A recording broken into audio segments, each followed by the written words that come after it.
Good morning, students. We are starting off with a new chapter, that is transfer of heat. Cloth or tong is used to uncover a pan having hot food. So whenever a lid is covered on a pan, okay, we either use a cloth or a tong to uncover it because it is really hot. When we go out in sun for some time, our head becomes hot. So when we are going out in the sun, what happens? Our head becomes hot.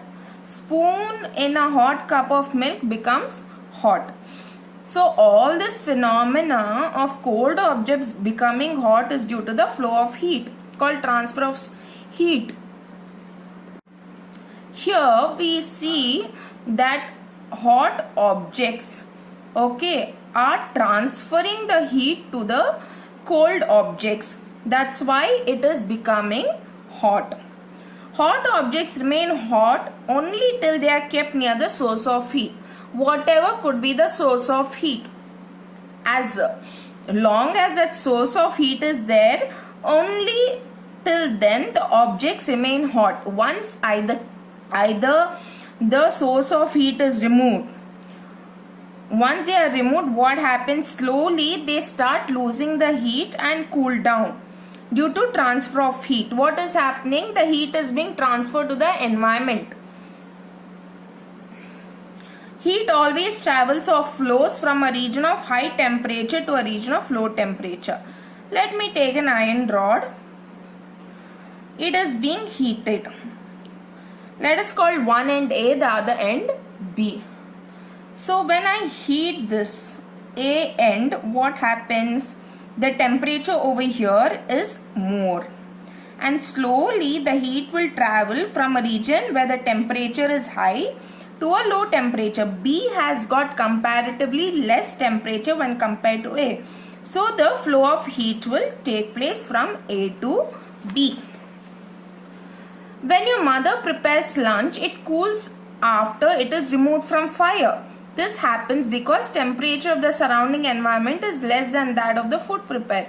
So what happens? The heat is taken up by the environment, or it is transferred to the environment. That's why we slowly see that the food becomes, or the lunch box become cold after a while. So which one had a higher temperature? It was a lunch box. And when you kept it, when you moved it away from the source and kept it out, slowly it started losing heat to the environment. Heat transfer occurs through three different methods. One is conduction, convection and radiation. The above classification is based on how the molecules of substances are involved in the transfer of heat. So this particular classification is based on how molecules are involved in the flow of heat.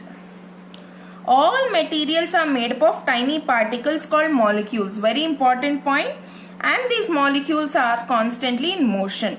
So you take any particle or any object around you, it is made up of molecules and they are constantly in motion.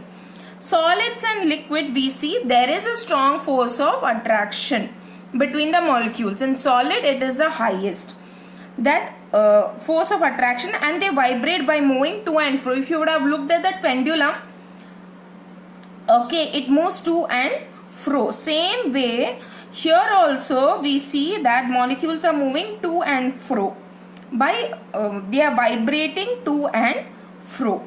Gases, they move freely at high speed. See, they have a very less force of attraction. That's why they are able to move freely at a very high speed. Let us try to understand conduction now. It is a process of heat transfer through matter from places at a higher temperature to a places of lower temperature without any actual movement of matter as a whole. I had just given you an example of an iron rod. It has two ends, A and B. A end was heated and slowly the heat transfer took place, and B end also became really very hot. So the transfer of heat was happening from higher temperature to a lower temperature. But when it was happening, we did not see the matter being moved from one place to another. So here molecules, it started vibrating when the energy was supplied, heat energy was supplied, and they collided or they hit the neighboring molecule and the chain continued. So how exactly the transfer of heat is happening? Suppose these are the molecules and heat is being supplied over here. So this molecule goes and hits the neighboring molecule. This goes and hits the next neighboring molecule. Finally, by colliding with each other, the heat transfer will take place, and finally the B end, we see the transfer of heat has taken place. Conduction takes place when two objects have different temperature. So two objects should have either different temperature or different parts of the same object or at a different temperature. So either two objects, object A and B, okay, should have a different temperature, or the same object like the iron rod should have a different temperature. The two objects should be in contact with each other. So the objects should be in contact with each other. Let's look at the activity. Activity 1. Take an iron rod, say 50 cm long, coat it with wax uniformly. So you're taking a rod about 50 cm long and you're coating it with wax. Then you're fixing nails at equal distance, say about 10, 20, 30, 40 cm on the scale. Fix one end to a support and hit the other end. So here one end you're fixing onto the support, the other end is heated. So what happens as the wax is melting, we see the nails are just falling apart. As heating continues, the wax will melt and nails after nail falls down. The farther the nail is, the longer it takes to fall. So the iron rod remains intact. So here iron is acting as, it is helping in transfer of heat. That's why the wax is melting. And since the wax is melting, the nails are also falling. So we see that farther the nail, the nail which is at the farther end, it takes a longer time to fall. Heat is transferred from the hot end to the cold without actual movement of molecules. We see the heat is being transferred from hot end to the cold end, and we see the molecules in the iron are colliding with each other. Characteristics of conduction. Conduction is a point-to-point process of transfer of heat.